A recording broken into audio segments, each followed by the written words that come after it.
Buenos días, hermanos y hermanas que están acompañándonos en este curso de Teología del Cuerpo de San Juan Pablo II. Vamos a continuar hoy con la sesión número 1 del curso. Esta sesión número 1 va a estar del primer ciclo titulado Principios del Amor Humano. Este primer ciclo va a estar dividido en 6 videos, 6 lecciones.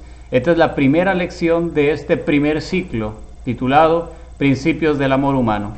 Iniciemos esta formación diciendo: en el nombre del Padre, del Hijo y del Espíritu Santo. Amén.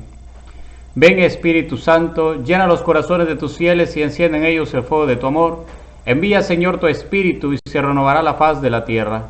Oh Dios, que has iluminado los corazones de tus hijos con la luz del Espíritu Santo, haznos dóciles a tus inspiraciones para gustar siempre del bien y gozar de tu consuelo. Por Jesucristo nuestro Señor. Amén.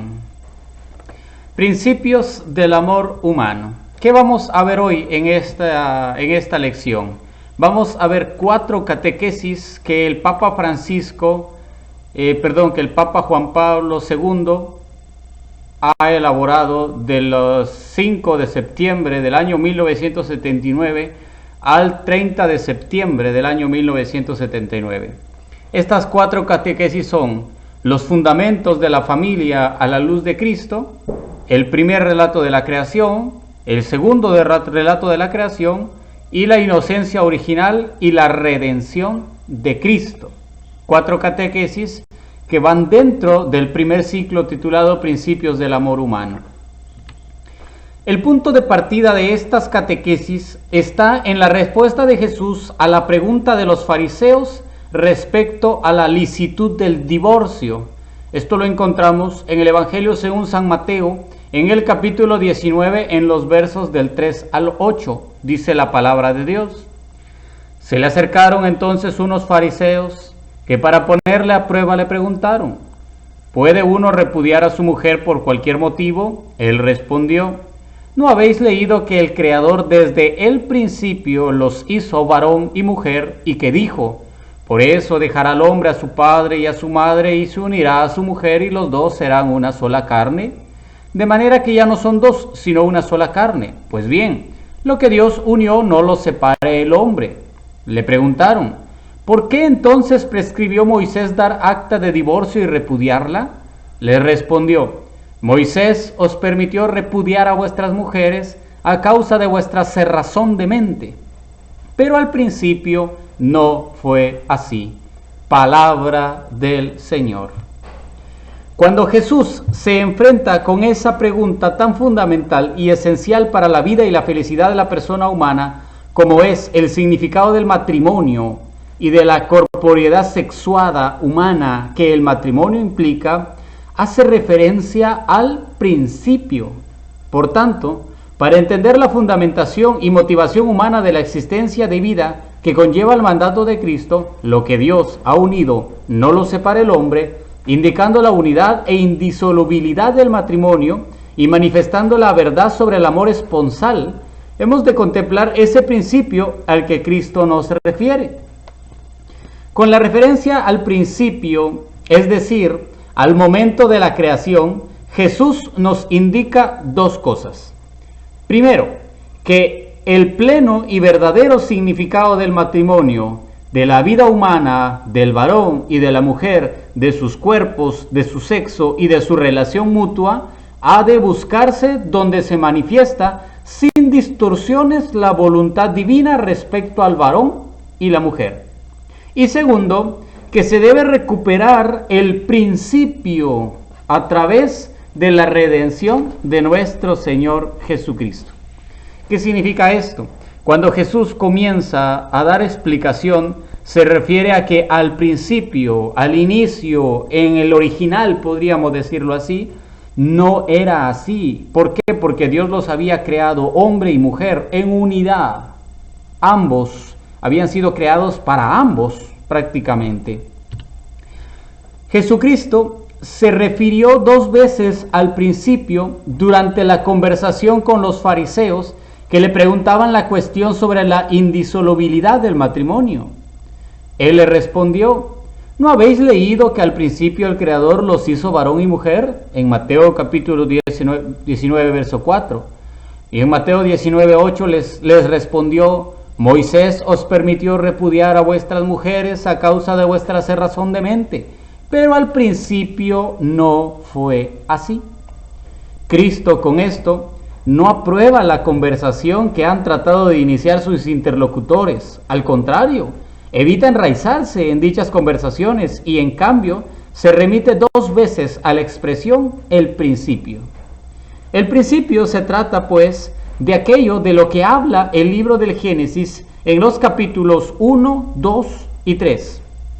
Cristo no se limita solo a dar una respuesta a la pregunta que le han hecho, sino que extiende su respuesta usando otros textos también del Génesis, cuando añade en Mateo 19:6, de manera que ya no son 2 sino una sola carne. Pues bien, lo que Dios unió, no lo separe el hombre. Esta expresión, no lo separe, es determinante, porque atestigua que al principio Dios habría creado al hombre y la mujer en unidad y para complementarse, no para dividirse o separarse.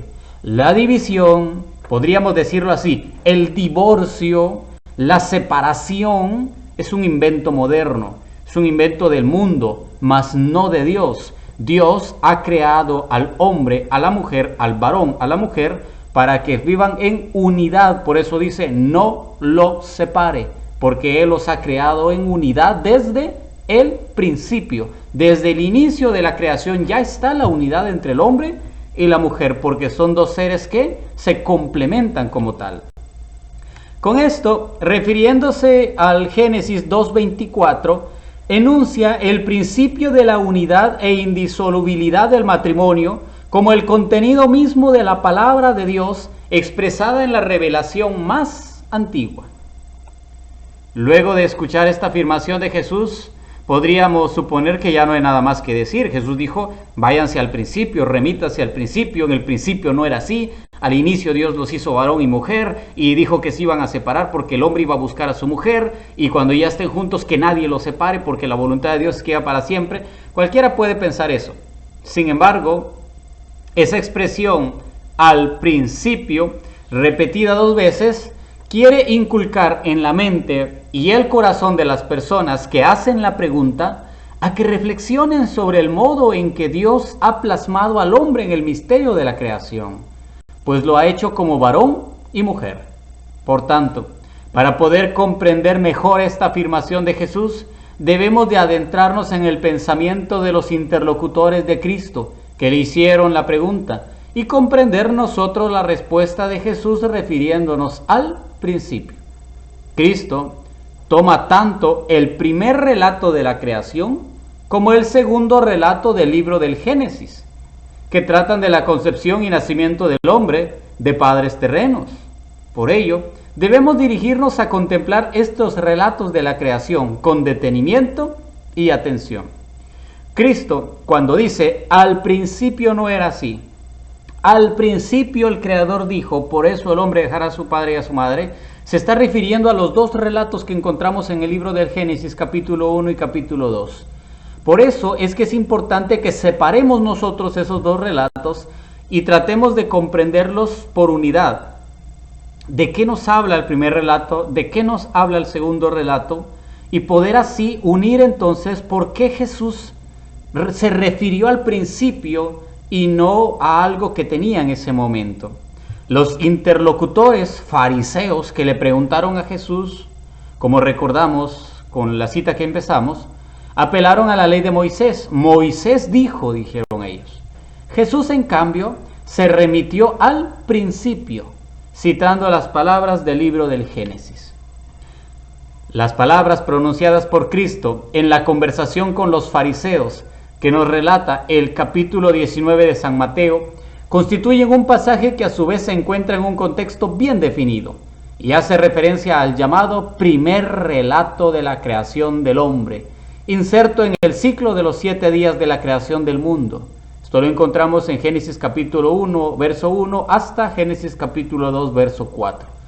Y las otras palabras de Cristo, tomadas del Génesis, es el segundo llamado relato de la creación del hombre. Y esto está en Génesis capítulo 2, del 5 al 25. Pero indirectamente es todo el capítulo 3 del Génesis. El segundo relato de la creación del hombre forma una unidad conceptual y estilística con la descripción de la inocencia original, de la felicidad del hombre e incluso de su primera caída. Por eso es que tenemos que analizar este primer relato de la creación del Génesis. Desde el punto de vista de la crítica bíblica, es necesario recordar inmediatamente que el primer relato de la creación del hombre es cronológicamente posterior al segundo relato. Dicho en otras palabras, el capítulo 2 del libro del Génesis se escribió primero que el capítulo 1 del Génesis. Aunque en nuestras Biblias aparezca Génesis 1, Génesis 2, Génesis 3, en la realidad primero se escribió Génesis 2, después se escribió Génesis 1 y después se escribió Génesis 3, si lo vamos a contemplar de esa forma. Por eso acá en la presentación les he puesto una línea del tiempo de 1000 años antes de Cristo a 2020 después de Cristo que estamos hoy. Y por eso les puse acá que el capítulo 2 del Génesis ha sido escrito por unos profetas o escribas de Jerusalén en tiempos del rey Salomón, 10 siglos antes de Cristo. Y el capítulo 1 del Génesis fue escrito por un grupo de sacerdotes inspirados durante o después del exilio de Babilonia, 6 siglos antes de Cristo. Pero muchos dirán, ¿y entonces por qué la Biblia escribió primero un relato y después el otro, si en realidad no fueron escritos así? Bueno, eso es cuestión de orden, que la iglesia así quiso, que no solo la iglesia, porque es un texto muy antiguo, los judíos así quisieron dejarlo escrito y así lo hemos mantenido siempre. Pero el capítulo 2 del Génesis es un relato mucho más antiguo, por lo tanto no tiene tanta, digámoslo así, tanta cercanía con algo que nosotros vamos a comprender en profundidad. En cambio, el capítulo 1 está más relatado a algo que se pueda comprender, y de ahí es donde surgen la mayoría de problemas hoy con la ciencia, podríamos llamarlo así. El nivel de este primer relato de la creación del hombre, aunque cronológicamente posterior, es sobre todo de carácter teológico. Respecto al primer relato, considerando más reciente, es mucho más maduro, tanto por lo que se refiere a la imagen de Dios, como por la formulación de las verdades esenciales del hombre. Ya a la luz de las primeras frases bíblicas, el hombre no puede ser ni comprendido ni explicado hasta el fondo con las categorías sacadas del mundo, es decir, el conjunto visible de los cuerpos. A pesar de esto, también el hombre es cuerpo. Dios creó al hombre a su imagen, varón y hembra los creó, nos dice Génesis capítulo 1, verso 27. Por lo que se puede decir con certeza que el primer capítulo del Génesis ha formado un punto indiscutible de referencia y la base sólida para una metafísica e incluso para una antropología y una ética. Sin duda, todo esto tiene su significado también para la teología y sobre todo para la teología del cuerpo. Sin embargo, la creación del hombre se distingue esencialmente en la descripción bíblica de las precedentes obras de Dios. Podremos decir entonces que este primer relato de la creación del hombre, aunque sea escrito después y no antes, tiene mucho que ver con un carácter teológico, con un carácter más de formación, de explicarle a la gente por qué pasaron las cosas, de decirle a la gente que hay un creador, que es Dios, de decirle a la gente que venimos de algo y hacia algo vamos. En cambio, el segundo relato de la creación tiene más un carácter natural, según las formas. Del polvo fue creado y sopló alientos de vida, más cosas que uno encuentra propiamente en la naturaleza. El segundo relato de la creación del hombre tiene un carácter diverso por su naturaleza. Constituye, en cierto modo, la más antigua descripción registrada de la autocomprensión del hombre y junto con el capítulo 3 es el primer testimonio de la conciencia humana. Se podría decir que el Génesis capítulo 2 presenta la creación del hombre, especialmente en el aspecto de la subjetividad. Las palabras que describen directamente la unidad e indisolubilidad del matrimonio se encuentran en el contexto inmediato del segundo relato de la creación, cuyo rasgo característico es la creación por separado de la mujer. Génesis capítulo 2 del 18 al 23. Mientras que el relato de la creación del primer hombre, varón, se halla en el Génesis capítulo 2 del 5 al 7. A este primer ser humano la Biblia lo llama hombre, mientras que por el contrario, desde el momento de la creación de la primera mujer, ya no lo llama hombre, sino que comienza a llamarlo varón, en relación a la mujer, porque ésta es sacada del varón. La segunda descripción de la creación del hombre ha quedado fijada en el libro del Génesis, precisamente en este contexto. Ahí leemos ante todo: de la costilla que del hombre tomara, formó Yahvé Dios a la mujer y se la presentó al hombre. El hombre exclamó: esta sí que es hueso de mis huesos y carne de mi carne. Esta se llamará varona, porque del varón ha sido tomada. Génesis capítulo 2, versos del 22 al 23. Y en Génesis capítulo 2, verso 24 dice: por eso dejará el hombre a su padre y a su madre, y se unirá a su mujer, y vendrán a ser los dos una sola carne. Con todo esto podemos concluir que tanto hombre como mujer, varón y hembra, provienen de Dios en unidad y en materia. Han sido creados por Dios y en unidad entre ellos mismos, por lo que no pueden separarse ni buscar separación debido a la unidad originaria del principio. Y nos da a entender que aunque el hombre hoy en día no viva como vivía en el principio, la esencia de su ser no se ha perdido. Al contrario, aún está vigente y resuena con mucha más insistencia, subrayando el origen del hombre y de la mujer y la originalidad de su unión desde el principio. A continuación, inmediatamente después de estos versículos del capítulo 1 y capítulo 2 del Génesis, donde se nos narra la creación del hombre y la mujer, del varón y de la hembra, viene la narración de la primera caída del hombre y de la mujer, vinculada al misterioso árbol que ya antes ha sido llamado árbol de la ciencia del bien y del mal, en Génesis capítulo 2, verso 17.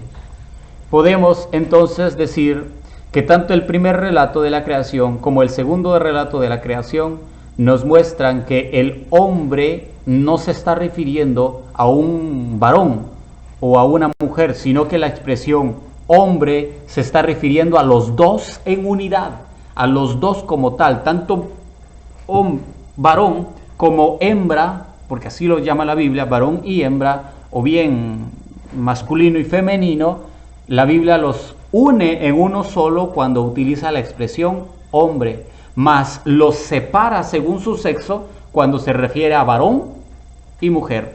Pero en realidad la expresión hombre, y creó Dios al hombre del polvo, está diciendo el varón y la hembra, ambos han sido creados como tal en unidad y por tanto no pueden separarse. Por eso, cuando el hombre deje a su padre o a su madre y se una a su mujer, vendrán a ser los dos una sola carne, porque han sido creados para la unión. Cristo, respondiendo a la pregunta sobre la unidad y indisolubilidad del matrimonio, se remitió a lo que está escrito en el libro del Génesis sobre el tema del matrimonio. Con esto podemos sacar desde ya algunas conclusiones. Cuando Cristo se refiere al principio, lleva a sus interlocutores a superar en cierto modo el límite en el libro del Génesis. Hay entre el estado de inocencia original y el estado pecaminoso que comienza con la caída original. Simbólicamente se puede vincular este límite con el árbol de la ciencia del bien y del mal, que en el texto ya vista delimita dos situaciones opuestas: la situación de la inocencia original y la del pecado original. El estado de pecado forma parte del hombre histórico, tanto del que se habla en Mateo capítulo 19 como también de cualquier otro interlocutor, y de manera especial para los hombres de hoy. Es imposible entender el estado pecaminoso histórico sin referirse o remitirse al estado de inocencia original y fundamental. El brotar, pues, del estado pecaminoso como dimensión de la existencia humana está desde los comienzos en relación con esta inocencia real del hombre como estado original y fundamental como dimensión de ser creado a imagen de Dios. Se puede decir que esta referencia es coheredad del pecado y precisamente del pecado original. Cuando Cristo, según el capítulo 19 de San Mateo, se remite al principio, con esta expresión no indica solo el estado de la inocencia original como horizonte perdido de la existencia humana en la historia. No, a la luz de la perspectiva de la redención del cuerpo, garantiza la continuidad y la unidad entre el estado hereditario del pecado del hombre y su inocencia original, aunque esta inocencia la haya perdido históricamente de modo irremediable. Todos los análisis sucesivos que se harán en este propósito, basándose en los primeros capítulos del Génesis, reflejan casi necesariamente la verdad de las palabras paulinas. Nosotros tenemos las primicias del Espíritu, gemimos dentro de nosotros mismos, suspirando por la redención de nuestro cuerpo, dice San Pablo en Romanos 8:23. Existe un principio creador y original del ser del cuerpo humano y de la relación entre el hombre y la mujer. A pesar de haberse perdido en la sociedad actual, gracias al pecado original, sigue habiendo en el interior del ser humano una inocencia original que espera el día de la revelación y que se puede llegar desde ya a demostrar dándole lugar debido a la teología de nuestro cuerpo en nuestras relaciones diarias. Es así como concluimos esta